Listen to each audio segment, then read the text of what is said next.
Hej, velkommen til League of Legends. Ja, så starter jeg på noget League of Legends. Jeg tager lige noget sound til her. Det er lige for glemt det her Kea. Det kunne jeg nemlig ikke sætte til ude for gamet. Det er fordi jeg tænkte, I vil nok ikke sidde i lang tid og vente på at folk de er færdige med at load.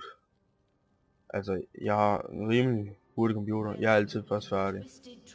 Så skulle jeg så vente på at alle de andre de er loadet, og det kan godt tage lidt tid.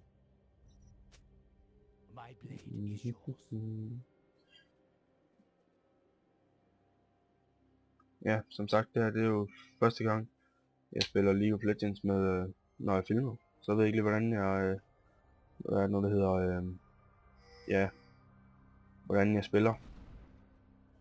Om jeg godt kan spille, når jeg filmer, når jeg skal tænke på det, og skal snakke og sådan noget. Det plejer jeg nemlig ikke at gøre, når jeg koncentrerer mig.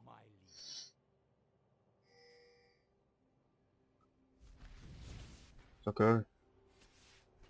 Kør Garen. Jeps.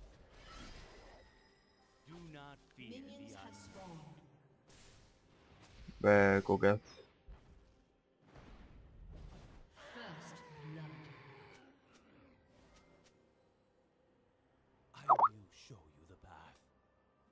Fucking noob, siger jeg bare.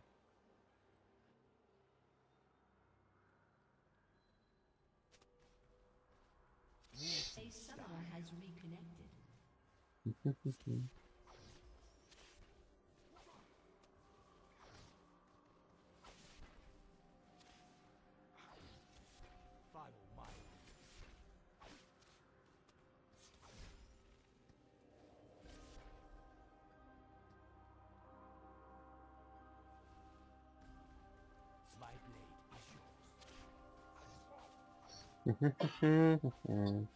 Ja, som I kan se, inde i League of Legends hedder jeg Jogge. Og hvis I nu ikke lige ved, hvad JGN står for, så er det faktisk mit navn. Yep, det er J, det står for Joachim, og K, det står for Kirkegaard, og N for Nielsen. Og så bliver jeg kaldt Jogge. Og så det er et spil, hvor man er en champ, hvor man skal vælge en champ, og så er man ham igennem hele.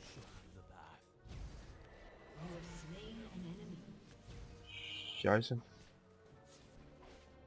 Jeg fik et lidt kill. Det var tæt på at døde der. Det plejer jeg godt nok ikke at gøre.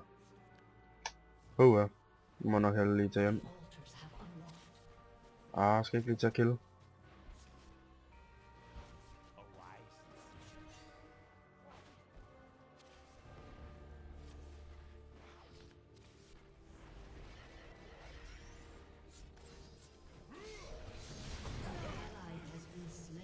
Så lidt kill mere. Nu tager jeg hjem. Ellers så dør jeg det.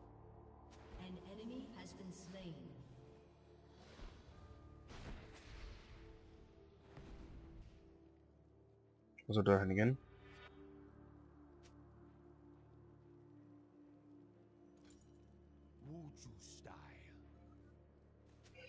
Og den champ, ja, det er en champ ved navn Master E. Det er en, ja, en rimelig syg melee fighter. Ja, jeg gør lige noget her. Nej, hvor er det nu lige, man gør det? Det kan jeg dele ikke lige huske. Lige møg. Bare lade være med at lade forstyrre af chatten. De siger altid, det er mig der er noob, selvom det er mig der er bedst. Det er det altid.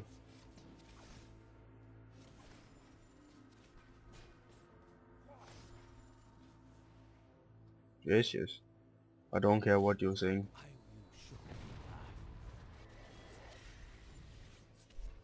I'm not afraid.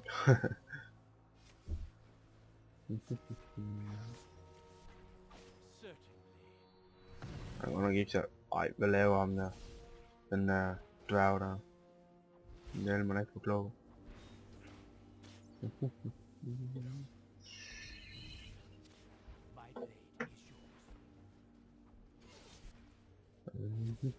Ja, og det her, den champion, det er en AD carry. En der bare skal have skade. Rimelig meget AD skade. Og så når attack speed, så er han rimelig vild ham her. Og det er så en mage jeg mod sammen med en AP, som skal have rigtig meget attack speed.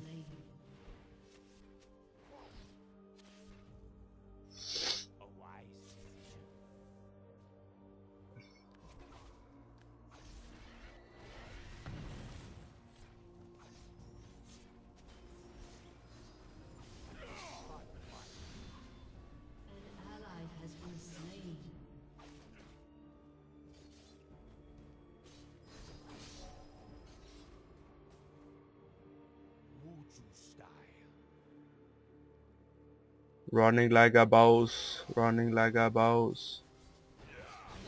Oh my god.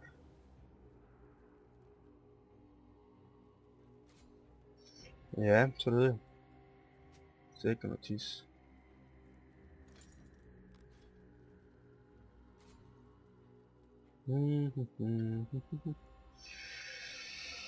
Puh, ja. Det er ikke nemt, når jeg hele tiden kommer med sådan nogle dårlige nogen.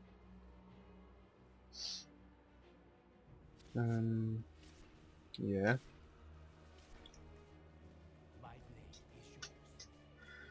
Hvad kan jeg fortælle? Jeg kan jo stadigvæk fortælle, at jeg selvfølgelig lige startede.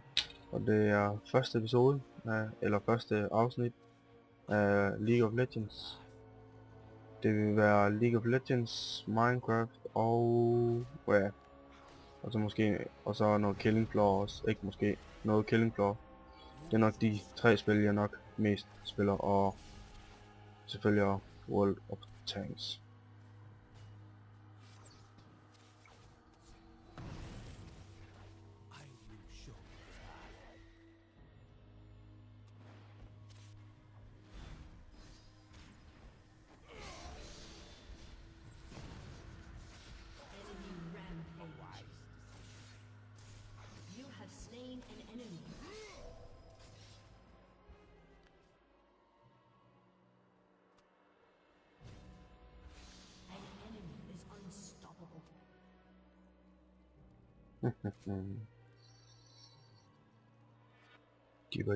Dip.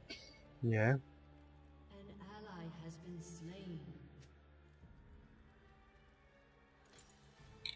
Det jeg har set til det team her, det er good job team. Og nu bliver jeg bare svin til. Det elsker jeg bare. Ja, say you noob. Oh, ja. Det tager vi på grund af mig. Den har flest kills. Ja. Sådan er det altid.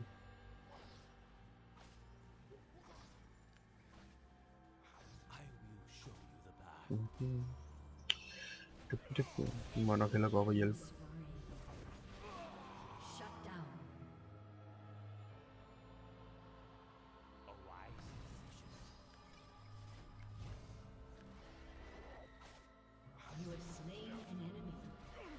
Double kill.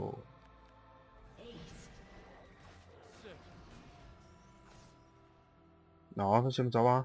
Hvad siger man så?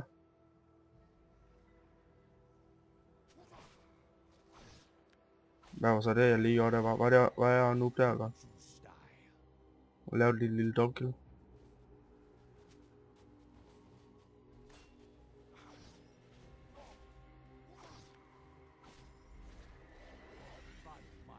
Som sagt, altid mig der bliver sagt der er noob. Men altid mig der har flest kills og sådan noget. Nu går jeg lige en jungle, som det hedder. Hvis jeg selvfølgelig ikke er nogen der ved hvad League of Legends er. Så er det jo et hvor man har en profil, hvor man kommer i level i. Og så når man kommer i level 30, så kan man spille ranked games. Og så det jeg går og laver nu, det er noget der hedder jungle. Det er bare almindelige neutral creeps, der bare står og spawner her hele tiden. Altså efter et stykke tid. Nu kan man bare gå og farme minions fra.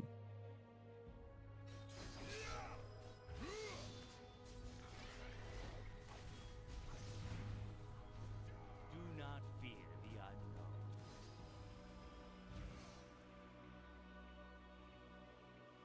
An ally has been slain.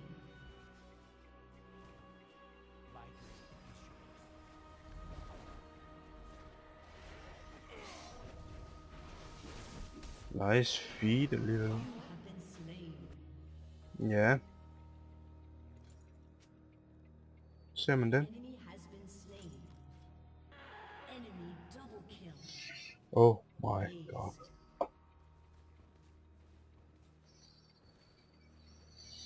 Hmm.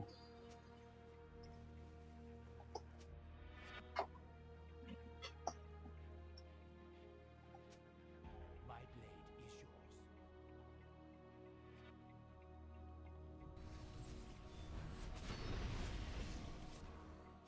An enemy Nå. has been slain.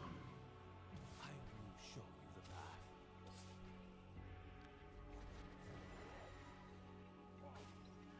Så er det jo bare mig, der skal holde det game her, men det bliver sådan lidt svært. 1 mod 3. Do not fear the Det er ikke lige det spil går ud på. Okay, teamplay. Så. Jeg går ind i sammen. certain. Nice alligevel.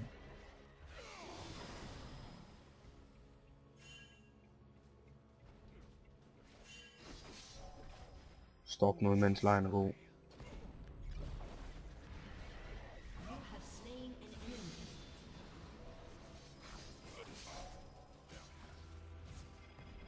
An enemy has been slain. Double kill. Aced.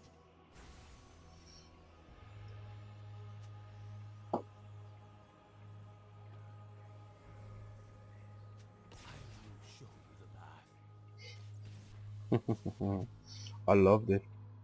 I love it.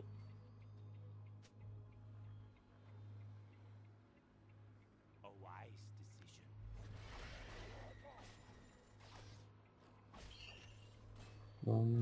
Ja. Jeg vil gerne lige kunne have råd til at kunne købe BF. A shrine. Og BF, det er sådan set det største sværd, man kan købe fra i. Måske er mest, man kan opgradere til bedre ting. Det der, det er sådan en lifestyle. An ally has Item. been slain. Og det var da utroligt. Do not fear the unknown.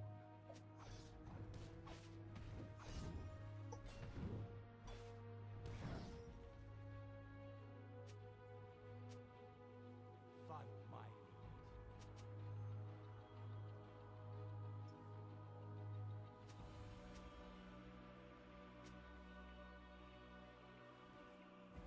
My blade is yours.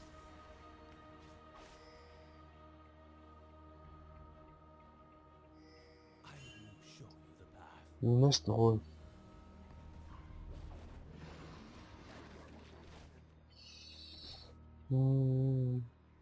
Hvad gør jeg? No true style. Så for helvede. Ally Ah, men det var da utroligt. Nej, jeg gider ikke engang slet. Follow my lead. Det er spild af tid.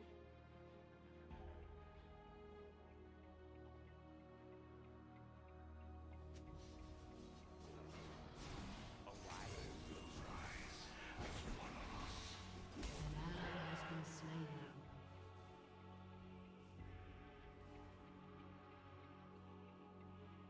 My blade is yours.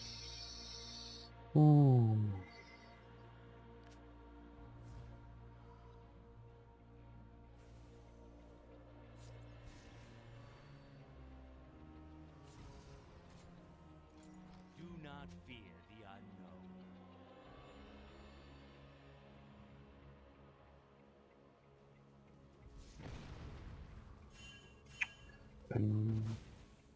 Certainly.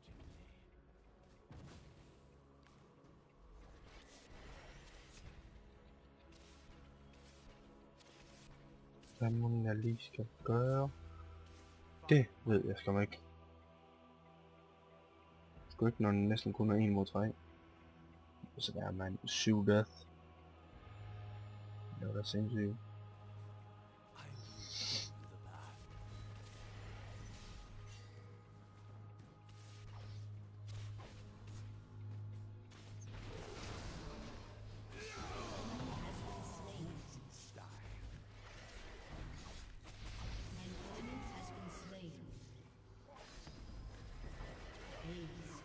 Yep, så gjorde jeg det igen. Certainly.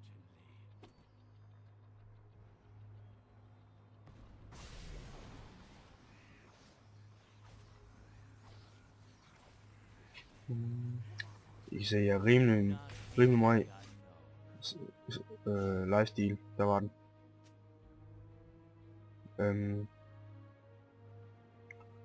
Og så det er mit liv dernede, det grønne, og så det blå mana. Do not fear the unknown.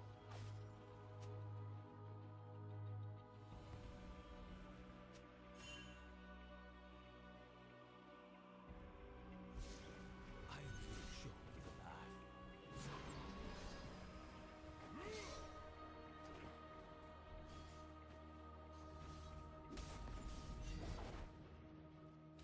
Wuju style.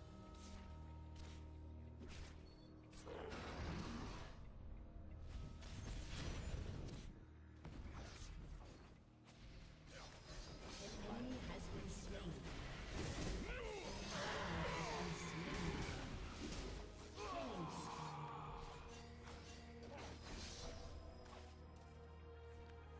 Certainly.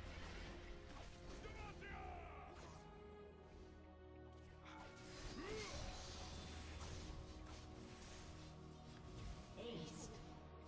Og den der. Shut down. Hvor lige er nakket.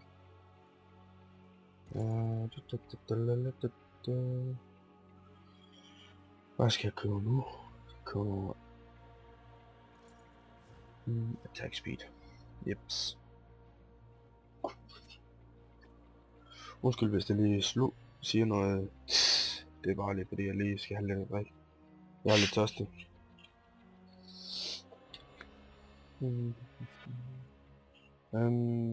Ja. Og hvis I ikke har lagt mærke til det, så er der selvfølgelig, I ved det jo nok godt, men bare så I ved det, der er et kort hernede, jeg kan trykke på, for at gå hen, så det er hurtigere, i stedet for at jeg skal til at sådan køre rundt med musen sådan. Og så helt oppe i toppen, der er en boss.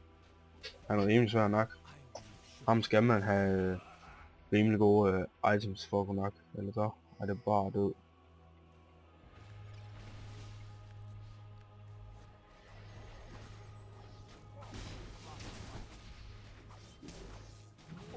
Wow, feed alligevel. An enemy has been slain.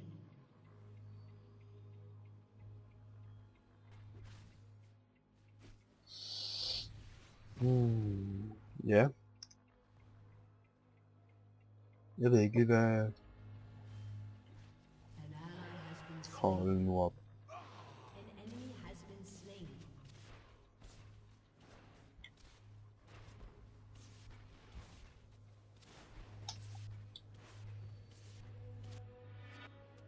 My blade is yours. Det er bare sådan, fordi det er sådan nogle low levels. Det er fordi, jeg starter på en ny server. Jeg er inde på en anden server. Jeg er på vest. Certainly. Det er fordi, der er forskellige server. Der er EU Nordic East. Den spiller jeg på før. Der har jeg en level 30 ranked med team og det hele. Og så mig og mine kammerater. Vi er så gået over til vest nu, fordi derovre der er der lidt mere modstand. Men så fordi vi er så low level, så plejer det at være sådan nogle nybegyndere. Og de er bare aggressive. De skriver bare så dårligt til hinanden. Med det samme man dør en gang eller sådan noget, så begynder de bare sådan. Man kan se der, hvor meget han lige spammer. Og det er bare irriterende at høre på. Så at man kan report spiller. Og når han så får nok reports, så kan han blive smidt ud i et antal tid. An enemy has been slain. An ally has been slain.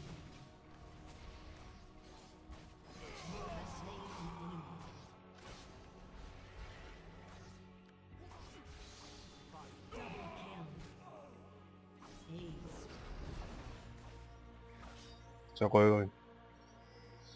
A wise decision.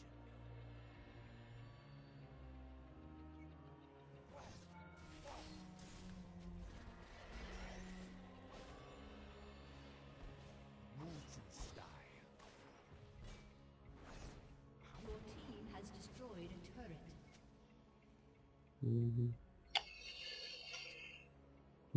Jeg er godt nok i gang med at få mange penge. Det er dejligt. Jeg tror, jeg skal hjem og købe.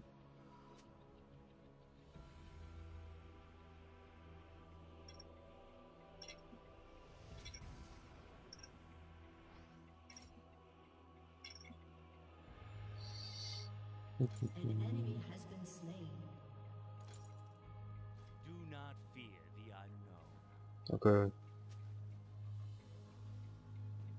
Se, det er sådan noget små nogen. Has been slain. Så lige pludselig begynder, så når det går godt, så skriver vi pænt til hinanden. Eller det plejer de at gøre. Men så når man laver et eller andet dårligt. Noob og sådan noget. Jeg hader det.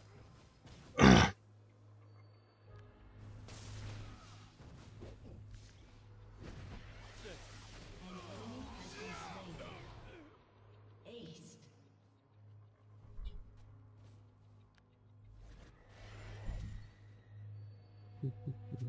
Follow my lead.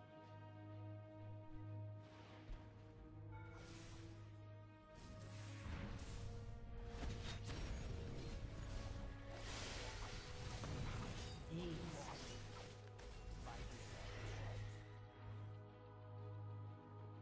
Haha. Triple kill.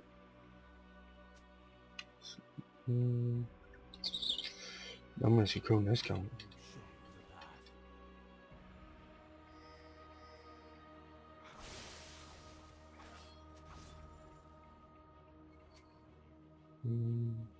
Mutu style.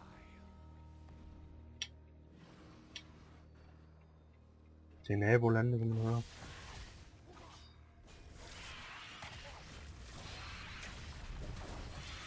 Jeg blev rimelig god. Jeg kan smadre bossen alene, hvis jeg vil. Men de andre, de vil hjælpe mig, så det gik lidt hurtigere. Det er godt nok.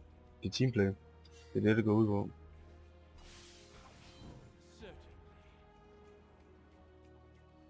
Certainly. Skal jeg lige løbe ned og smadre ham der?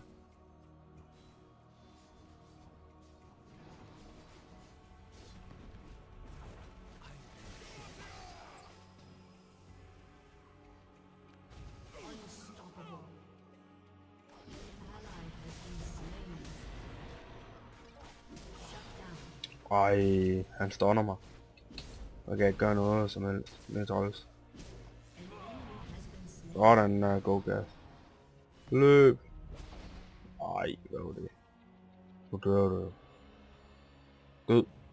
Ej, han har overlevet. Haha. Det er lidt nice. Heldigt måske, men nice. Den der, altså. What the?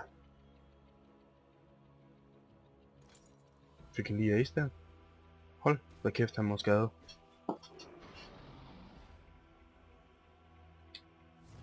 Ja, sådan kan han også bare godt. I will show you the path. Det bliver godt nok et langt afsnit det her, men sådan er lol. Det kan godt tage lidt tid. Altså, det går an på, hvor godt man holder den. Men det er altid noget, det ikke bliver et game så lige så langt som jeg har prøvet. Det var over en time. Det tog man. Det tog det lidt lang tid. Do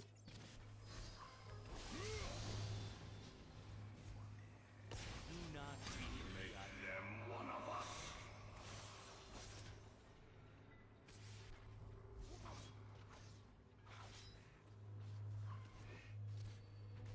Follow my lead.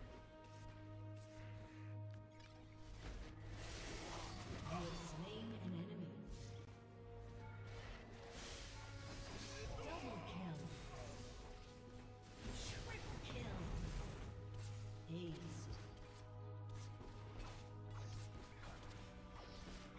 Your team has destroyed a turret. A wise Your team has destroyed Det eneste jeg har at sige til det spil er, det er triple kill.